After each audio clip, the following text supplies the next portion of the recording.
Vamos a sustituir todas las tóricas y arandelas de los inyectores bomba de nuestra T5 motor AXD. Esta sustitución aplica a cualquier motor Volkswagen con inyector bomba.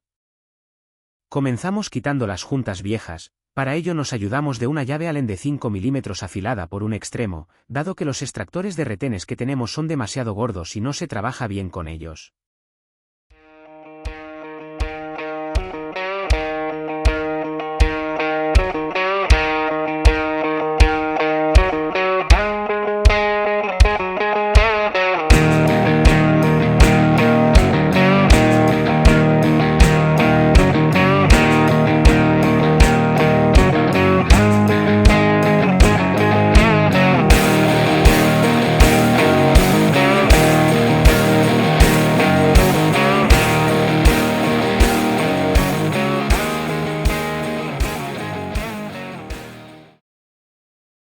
Una vez retiradas todas las tóricas y las juntas procedemos a montar el nuevo kit.